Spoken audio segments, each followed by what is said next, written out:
This is an updated assembly guide for the ThunderStrike V2 airsoft grenade. Since our first assembly guide, we've made some pretty significant changes to the mechanism and the design, so we'll be going over the updated process in this video. Starting with all the parts, hardware, and tools that you'll need. In terms of the hardware, you'll need one M4x50mm bolt. We switched from an M4x55mm bolt because some customers noted that it was hard to find. Next, you'll need a cut-down airsoft sniper rifle spring. You'll need 30mm in length, and the best springs are VSR 10 springs. Once you cut it down to length, it's best to file down the ends so that there's no jagged pieces or sharp ends. The best strength to use is M120 or M130, depending on how much strength you want, but we've started using these generic springs. These are 1.2x10x30mm generic springs, and they're a lot cheaper than the VSR springs, and they still provide a decent amount of force. You can still use cut-down sniper springs, but we've been preferring these because it makes the grenade a lot easier to assemble and there's no cutting involved. Then you'll need a small compression spring for the spoon to fly off. The ones that we use are 0.6x6x20mm.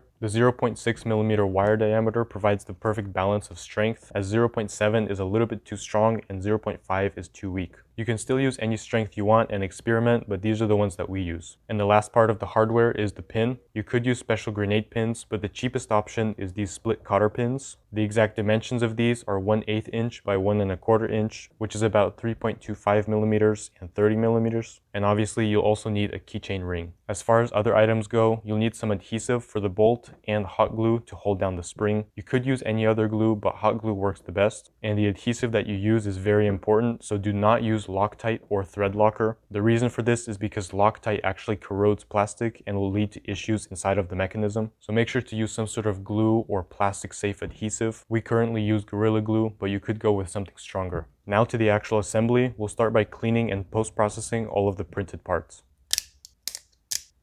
And all of the print settings for all the parts are on Cults 3D, so if you want the most updated settings, make sure you check them on Cults 3D.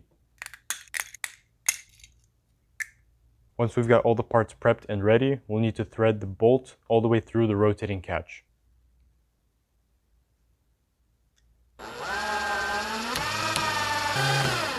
And make sure that right before the end of the bolt, you apply some adhesive to it.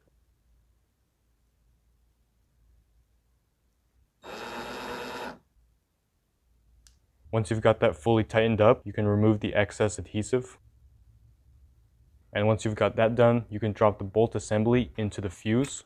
The changes that we made to the fuse are just minor adjustments, but we did add adjustable sensitivity in the bottom. The way it works is just a simple ratchet system that holds onto the spring. You should be able to rotate the spring clockwise and it should lock up when going counterclockwise. You'll also feel the little clicks when adjusting it. But that new design won't change the assembly too much. So once you drop the bolt assembly into the fuse, go ahead and put the spring into the slot and make sure it clicks in the ratchet. After that, take the detonator base and start the threads on it. Make sure it stays as centered as possible when screwing it in. And once you've got the thread started, you can take it off and apply a little bit of adhesive to the end of the bolt.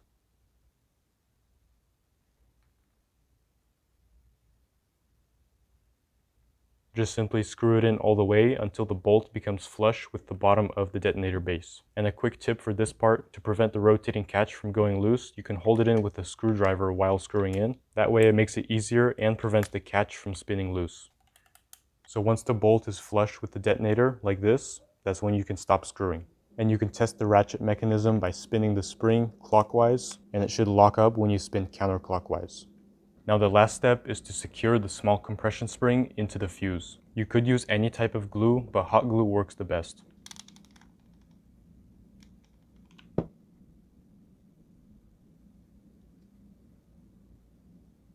So that's the entire assembly of the fuse. Now you can go ahead and test all the parts. Screw on the quick change detonator. And since these parts are new and fresh off the printer, you may need to rub out the ledges a little bit.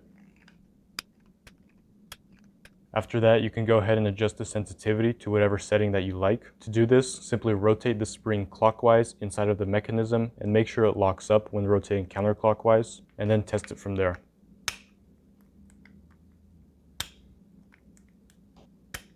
The way this works is that the ratchet allows the spring to divert more pressure onto either side, making it more or less sensitive. Now we can put all the parts together and test if it works.